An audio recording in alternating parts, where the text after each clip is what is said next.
right, everybody. I have 8 p.m. I am DM Gallibond. It's a Monday evening. That means it's time for Monster Monday.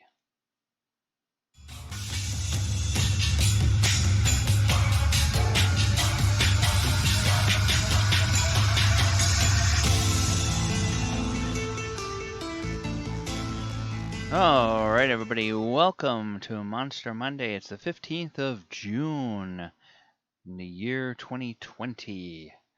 The year of real chaos and sadness all the way around. All right. Those of you who have been on the stream have been listening to the dulcet tones of Kevin MacLeod and a few of his selections that are part of the jukebox component of Roll20. You can find all of his compositions over at incompetech.com. And tonight we are going to be looking at the House Guildmage from the House Demir Guild in Ravnica. All right, before we get started, just want to send a shout out over to Mo over at tabletopbellhop.com. As always, anything that you may want to have to do with any kind of tabletop games, card games, party games, board games, RPGs, whatever, he's got everything you can imagine over at tabletopbellhop.com and a whole galaxy of different podcasts and streams and all kinds of other media talking about all aspects, everything from actual play through to analysis and industry news. So anything you could possibly want. And we do have our Patreon over at patreon.com/dmgallibond. And if you're on the Twitch tonight, please be sure you follow us. And if you're watching this on YouTube, really love it if you could subscribe and click the little bell. That will let you know every time we post a new video to YouTube, including the archives of these Monster Monday shows. All right, so the House Guildmage. What exactly is the House Guildmage? It's a creature card out of the Guilds of Ravnica expansion for Magic the Gathering, human wizard from House Demir. And the reason that it has significance on this show is that in my Sunday campaign, The Walker of Waterdeep, when the party went to Ravnica as part of their ongoing mission, this was one of the monsters that they met when a couple of the PCs were ambushed by House Demir. And as you can see, it's a wizard, and it's got a few interesting abilities that it does in the Magic the Gathering game. And I tried to pull that flavor in to the monster in D&D, and we will get to that in a few minutes. So as a member of House Demir, the House Guildmage is deeply embroiled in their webs of secrecy and intrigue. The House Guildmage kind of acts as the as something of the mystical heavy, if you will.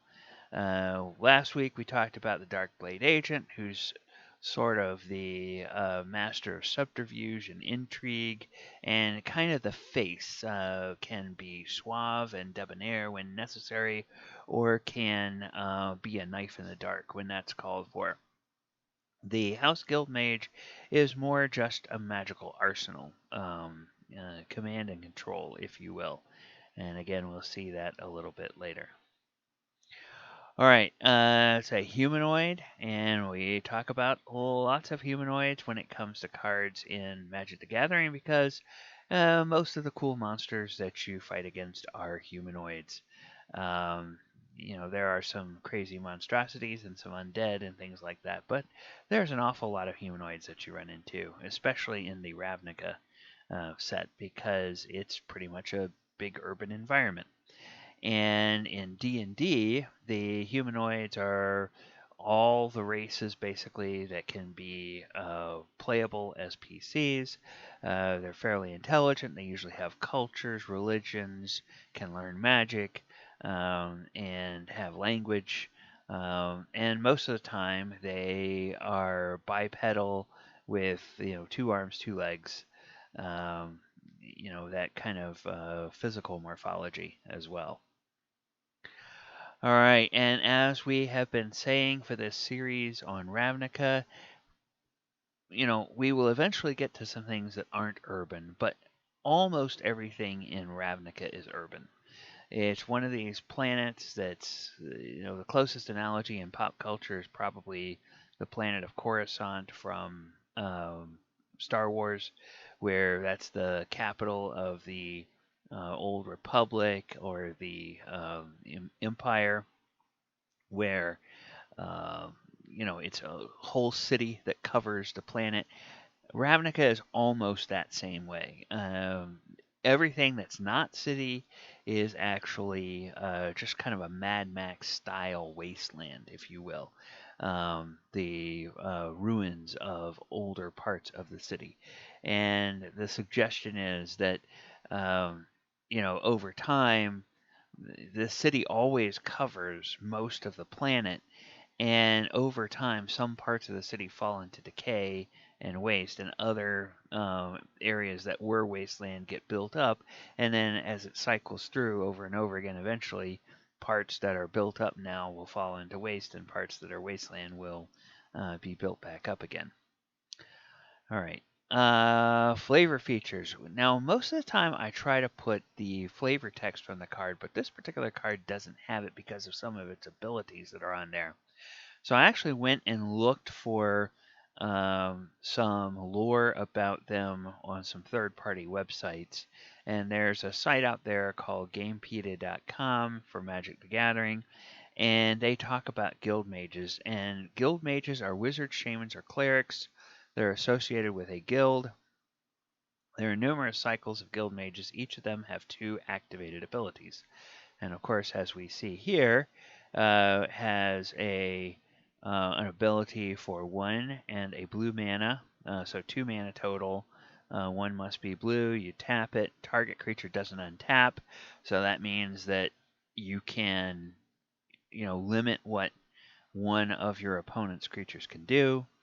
And then for a total of 3 mana, 2 and a black, you can look at the top 2 cards of your own library and either put them back in any order or just dump them in your graveyard, depending on what your deck is designed to do.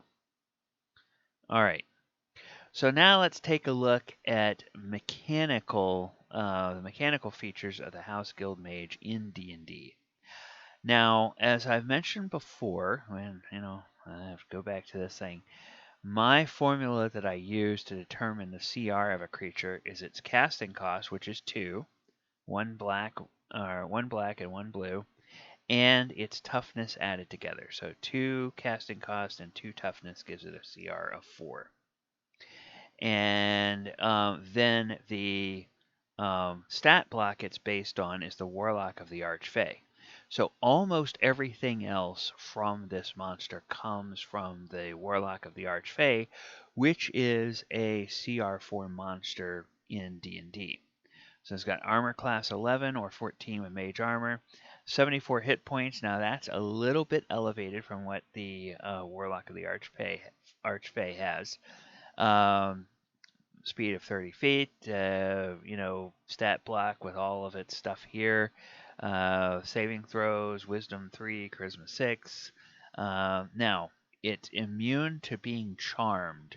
And that is usually something that goes along with blue creatures.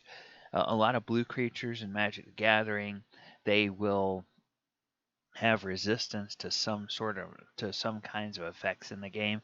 So it's nice that immunity to charm was already in the stat block for the Warlock of the Archfey. If that hadn't been there, I probably would have put some kind of immunity either to a condition or to an energy type or something there. Passive Perception 11, any 2 languages. And it's got most of the spellcasting abilities. Hit points are elevated. I gave it 25 extra hit points over what it normally gets.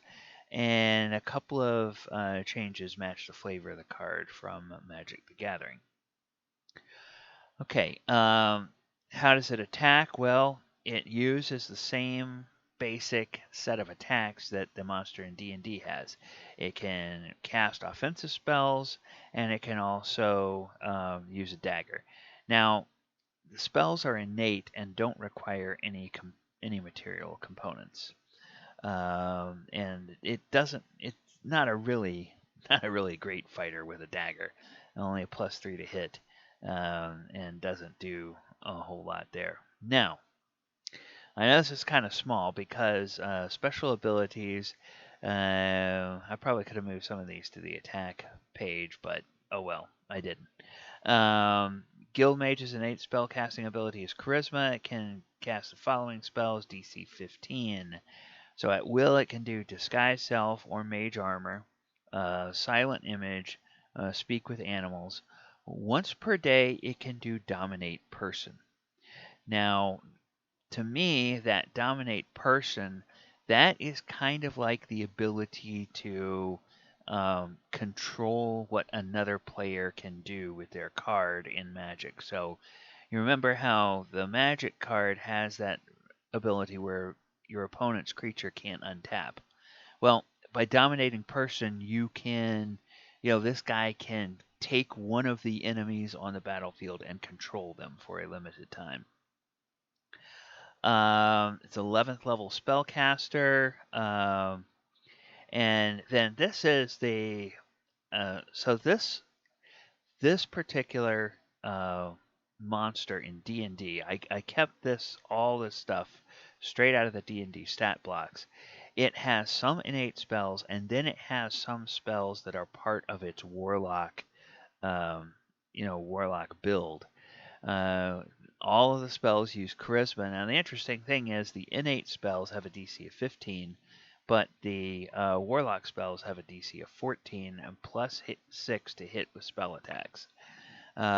Regains expended slots when it finishes a short or a long rest. And cantrips, it can do Dancing Lights, Eldritch Blast, Friends, Mage Hand, Minor Prestidigitation, Vicious Mockery. And then warlocks, because they recover all their spell slots after a short rest, they get a very small number of spell slots, but they get a large number of spells to choose from. So has 11 spells to choose from and 3 slots that are all 5th level slots. So basically anything it casts that's below 5th level, it casts up at 5th level. So it can do Blink, Charm Person, Dimension Door, Dominate Beast, Fairy, Fire, Fear, Hold Monster, Misty Step, Phantasmal Force, Seeming, or Sleep. Now, Sleep at 5th level, that will do 5 and 4. I think that'll do 9d6 of damage, or it'll put 9d6 hit points worth of creatures to sleep. So that's a pretty good sleep spell. You can knock out a 5th or 6th level PC nearly at full health with that if you get a good roll. Now it also gets from the Warlock build this Misty Escape.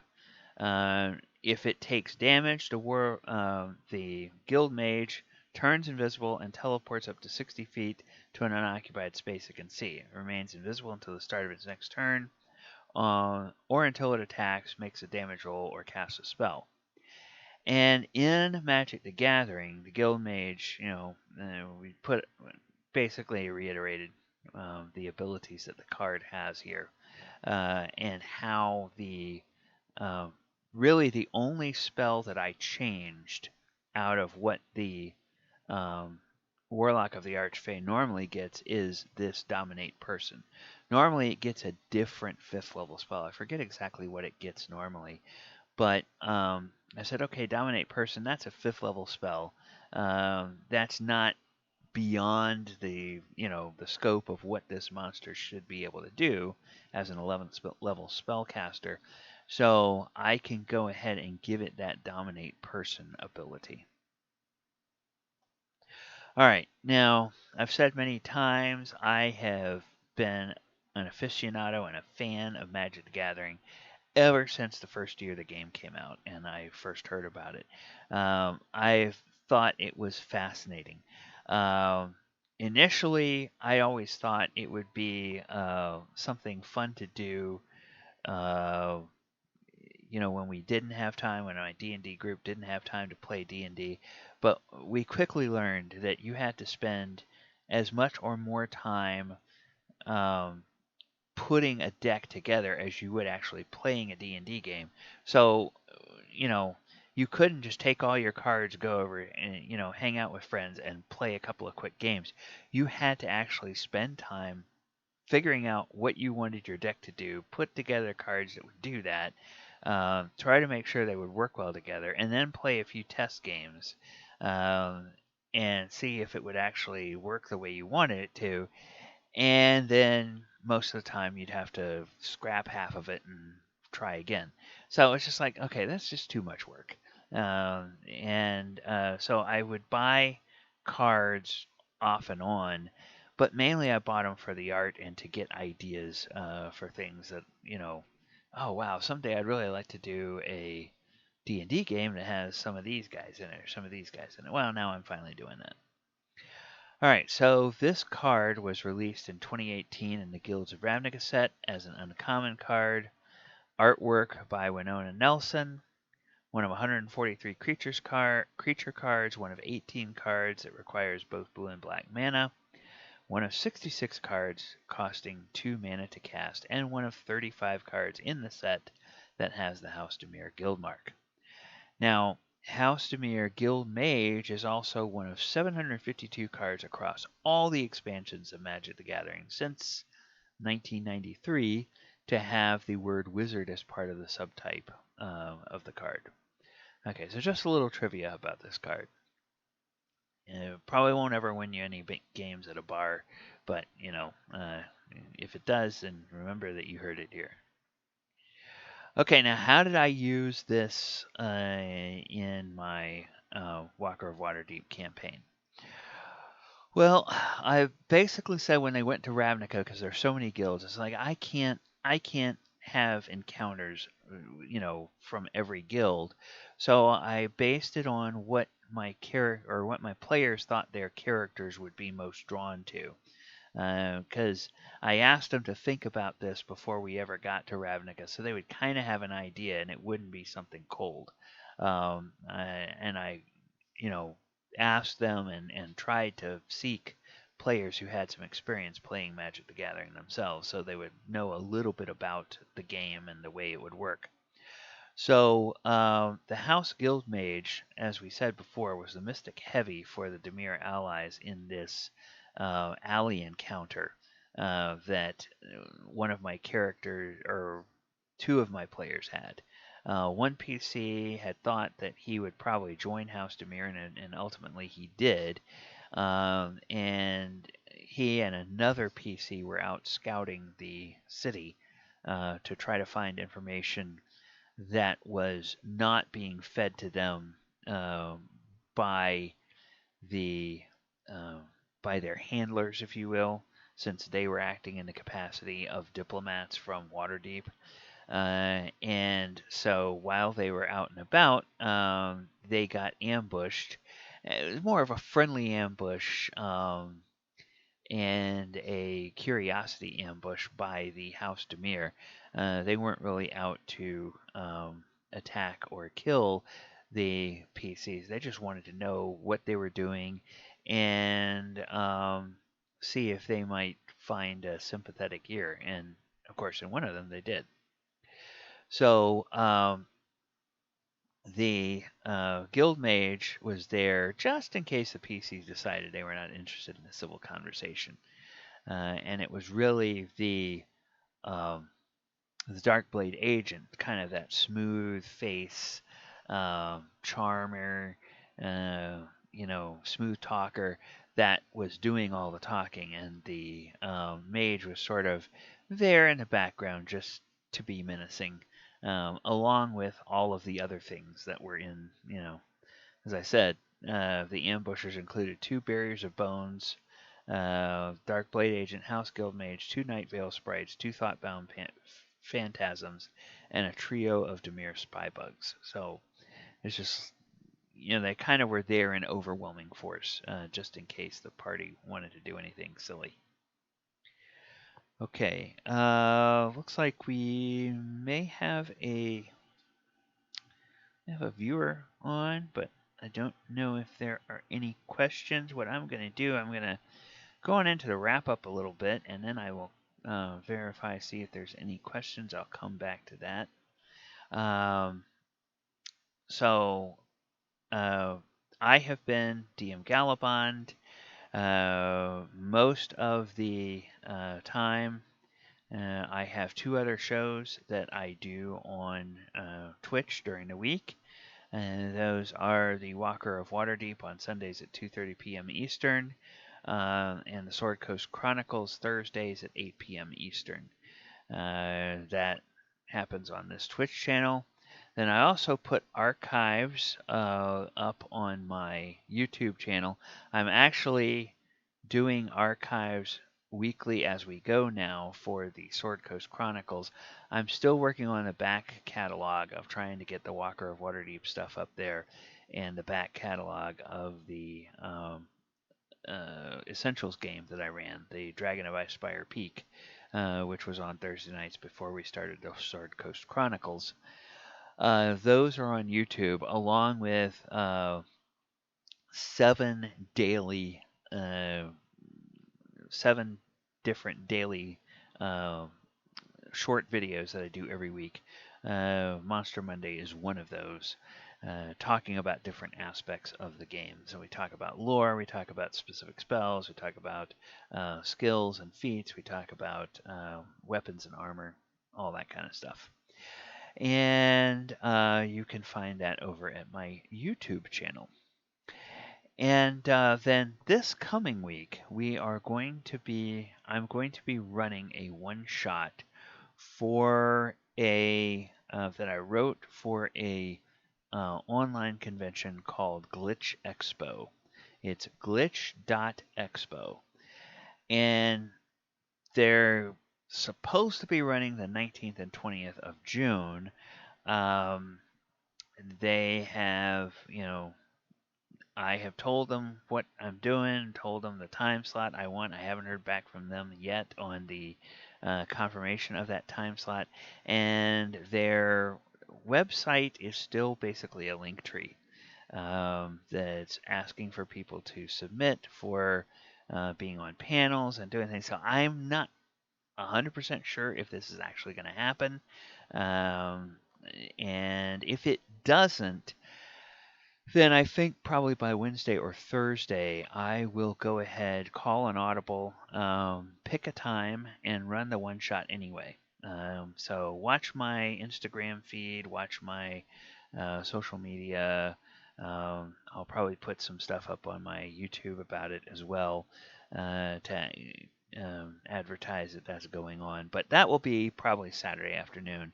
I'm thinking, my ideal time that I asked for was 4 o'clock in the afternoon on Saturday. So it'll probably be sometime around then. And if it doesn't get streamed on this glitch.expo, then at least it'll get streamed on my Twitch channel. But it's a fun little kind of escape room type of 4 or 5 act one-shot game that's designed to be played in 4 hours. Okay, I don't see any questions from the chat, so I'm going to presume that there are none. All right, everybody, thank you so much for stopping by and watching this week, both for the folks on the chat and hello, future people, for those of you who are watching on YouTube. I have been DM Gallibond. This has been Monster Monday, and I will close out as I always do by simply reminding you to watch out for the monsters under the bed. Good night, everybody.